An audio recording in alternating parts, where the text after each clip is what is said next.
people recognize me in the street and say, hey, Carol, love you on TV. And I'm standing there going, you have no idea. I'm so depressed, I want to crawl in a hole and die. I'm Nicole Johnson.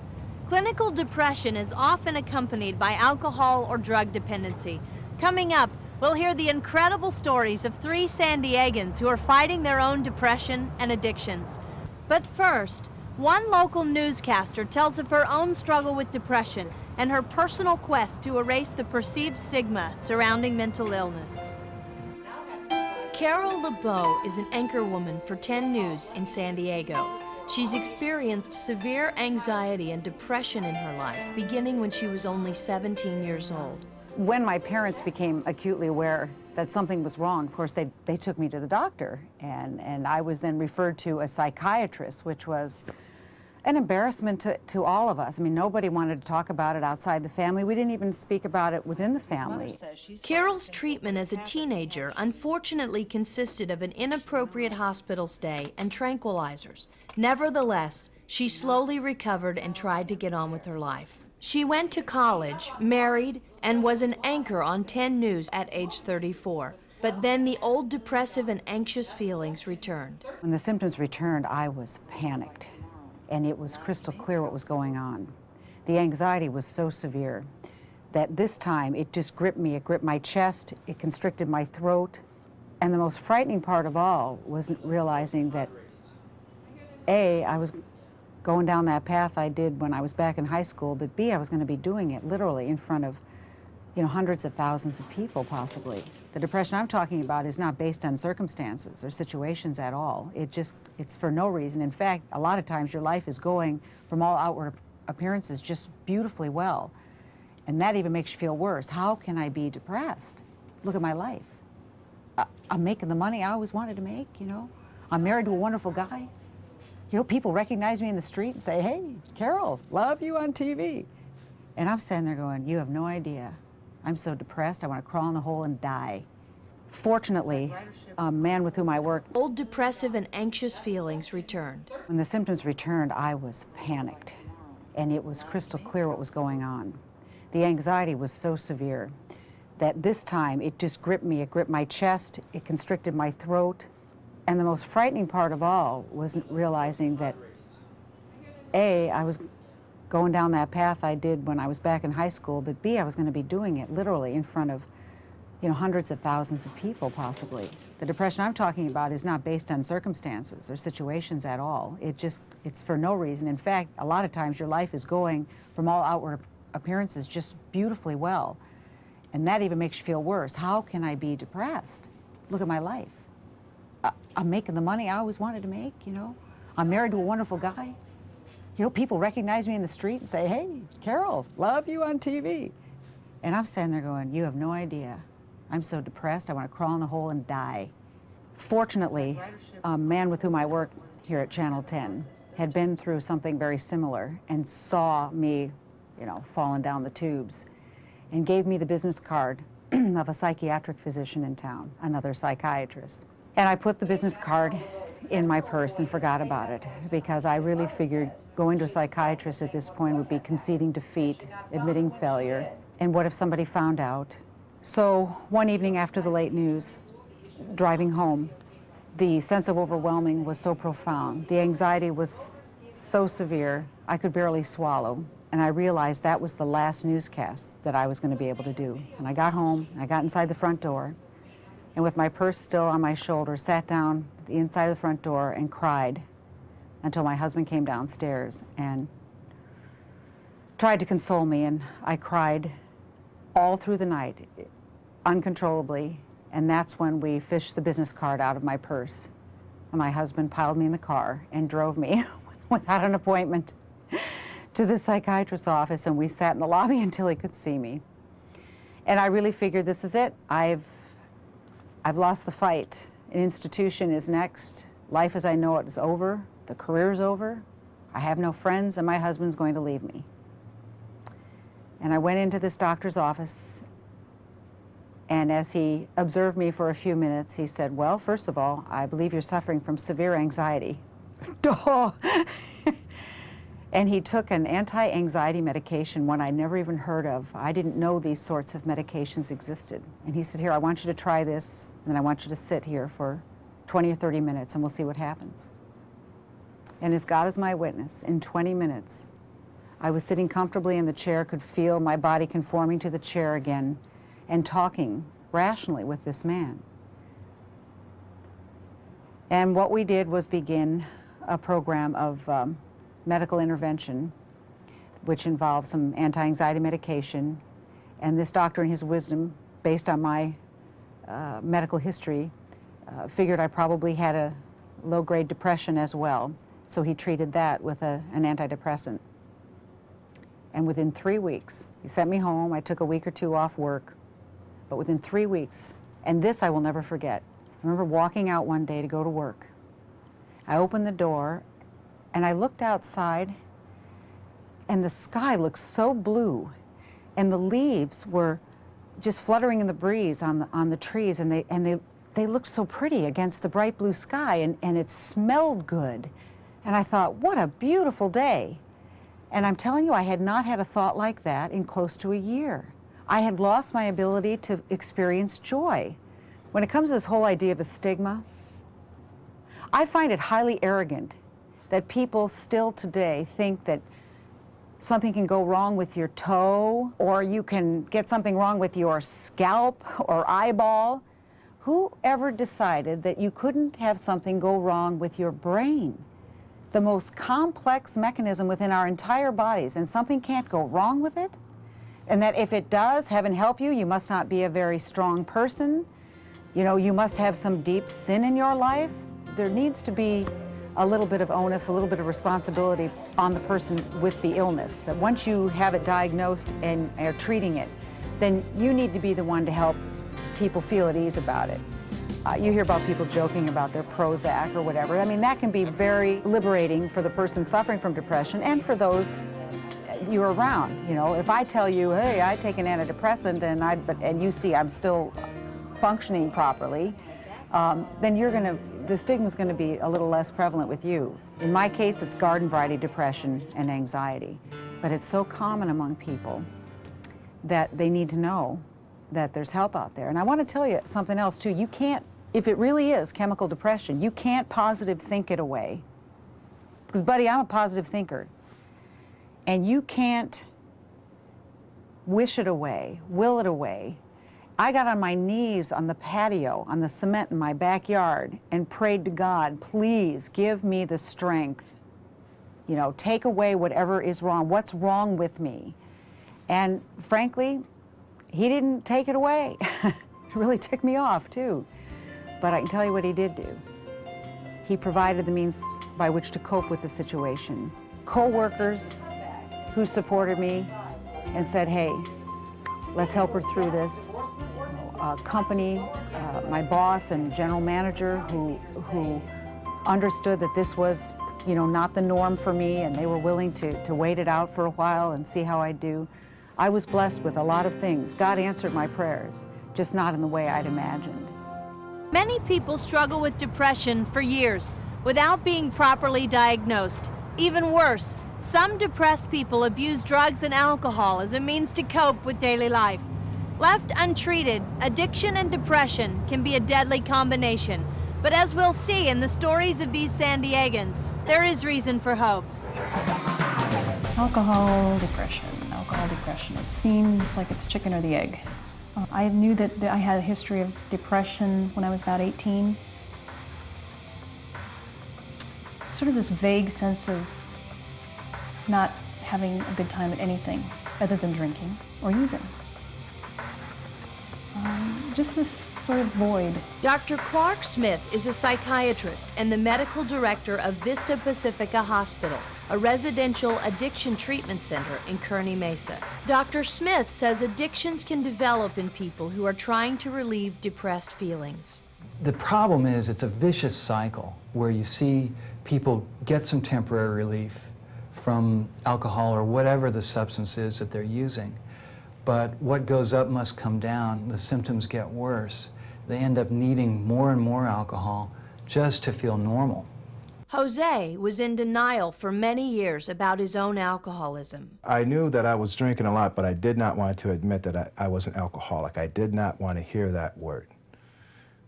Alcoholic to me was some bum on the street, like everybody's rendition of a drunk is puking in the street in the gutter. That can't be me. I've been working off and on like this. I don't have no problem. I just got a DUI. What's the big deal? I should have had probably a million DUIs. Some people's denial is just incredible. I've seen people who were obviously intoxicated who would literally swear on the Bible that they hadn't touched a drop to drink that day. And in a way, they believe it. They're hoping that if they can get me to believe it, then it will be true. There's kind of a magical thinking there.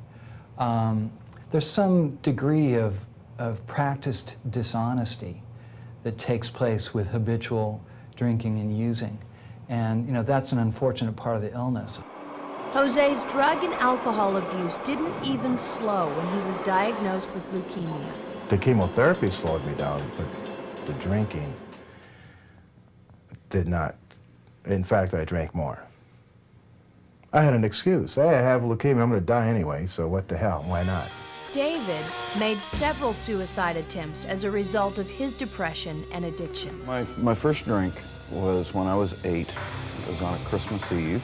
By the time I entered my senior year of high school, I was drinking every single day. And when I finished high school, I joined the Navy, and I had become a daily drinker by that point.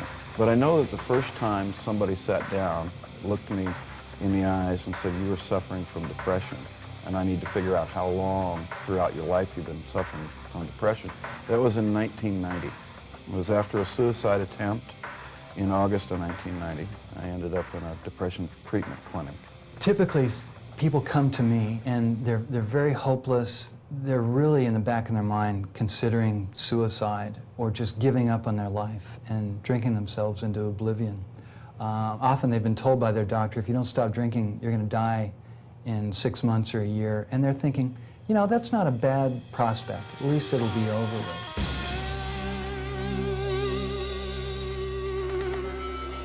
Jose realized he was severely depressed after the suicide of his brother.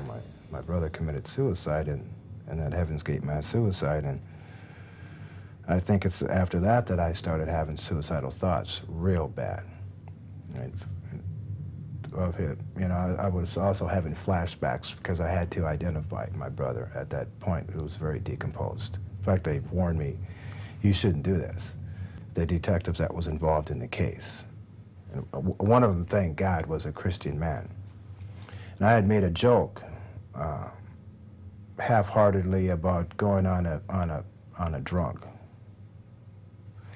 And he said, "Jose, if you go on a drunk, in this case, he won't come back. You'll be the next victim." And I stopped joking. I said, "Wow, are you serious?" And he said, "Yes. If you go and drink at this point in your life, you may not come back." Often, because people have a level of denial of their illness and they have an altered state of consciousness because of their addiction, they don't even realize that they are hitting bottom until a loved one brings that to their attention. I knew it was wrong, but I couldn't stop. I couldn't stop by myself. And on Christmas Day, 1995, I started drinking in the morning, got quite drunk. I proceeded to get even more drunk, proceeded to go into a blackout, fell down, and came to somewhere in the evening where I was sitting on a couch and my sister was crying next to me. My husband was on the other side of me, and my mother was on the floor in front of me, and she was crying. And I've never seen my mother cry like this before in my life, ever. And it must have been God speaking through this woman, because she said, you know, "Stop this, you're killing yourself." And for some reason, I came out of my blackout at that point, and it just hit me like a tidal wave. It literally jolted me into reality. And right there, I surrendered.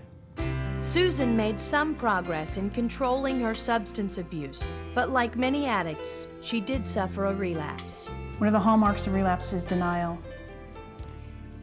And how relapse started very insidiously creeping into my life was cutting back on meetings, cutting back on working the steps, cutting back on calling my sponsor.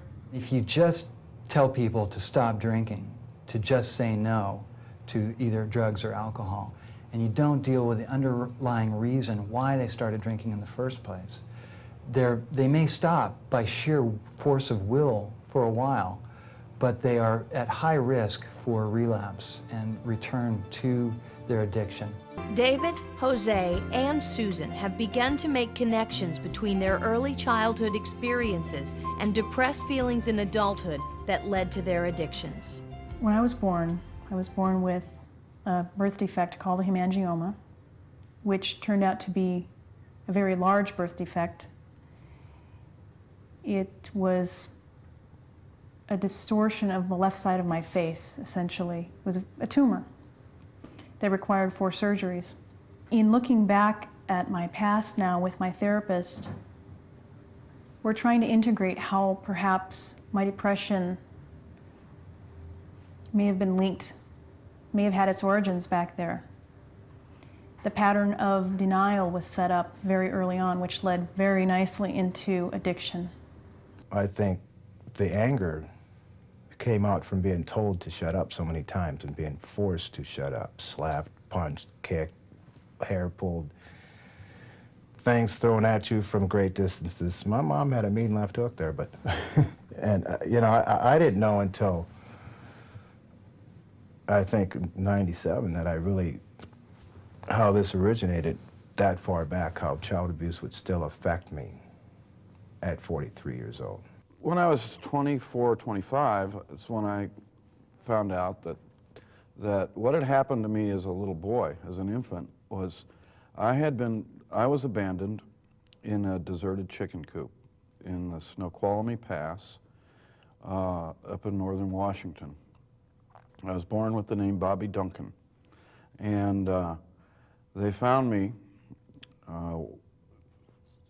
some 5 days later, and it began to make sense. These feelings that I had of abandonment and of abuse and of fear that were all-consuming were exactly the kind of feelings I would imagine a little 2-year-old boy would have if he had been abandoned and left to die in a chicken coop.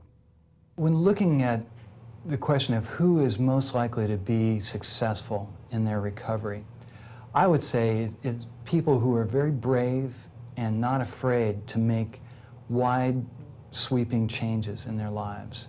Rigorous honesty is another characteristic that I see that's so important. If you're not afraid to be honest about whatever it is that's going on in your life, particularly the things that you're ashamed of. If I could take it all back, I wish I could have done this when I was 18, 19, 20, instead of just ignoring it and pushing it down and making excuses and running away. The third area that I would say in general is being most important, and this dates back to 1933 when Bill W. first founded Alcoholics Anonymous. What he said was the most important thing to being able to stay away from the life of an alcoholic is to have a spiritual awakening. And according to Bill W.'s thinking, without that spiritual awakening, there really was not much hope because people were still stuck feeling hopeless.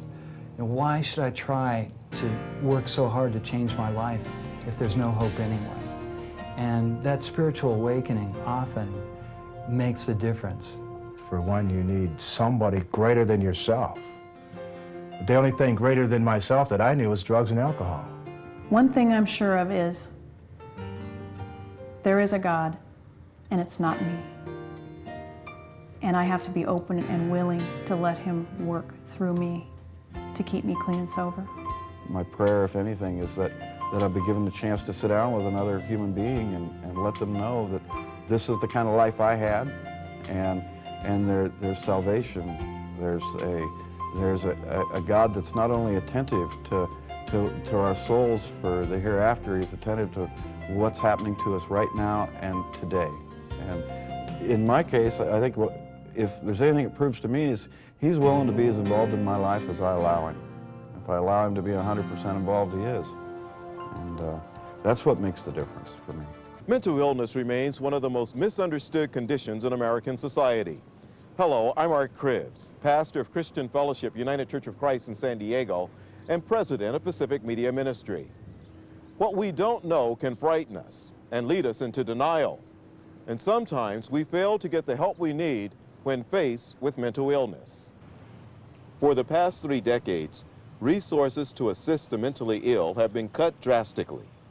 Mental institutions have been shut down, forcing patients to fend for themselves on the streets. Many are homeless and desperate, and too often they end up in jail or prison instead of hospitals. Although law enforcement agencies work closely with mental health experts, including doctors and advocates, at times there have been breakdowns on the streets. Police-involved shootings have seen mentally ill people killed. Our family members and neighbors who are mentally ill need our support. More public money must be allocated to increase social and health services for the mentally ill. We need to learn more about mental illness and work together to overcome our fears and our ignorance. I don't know down the road what's going to happen.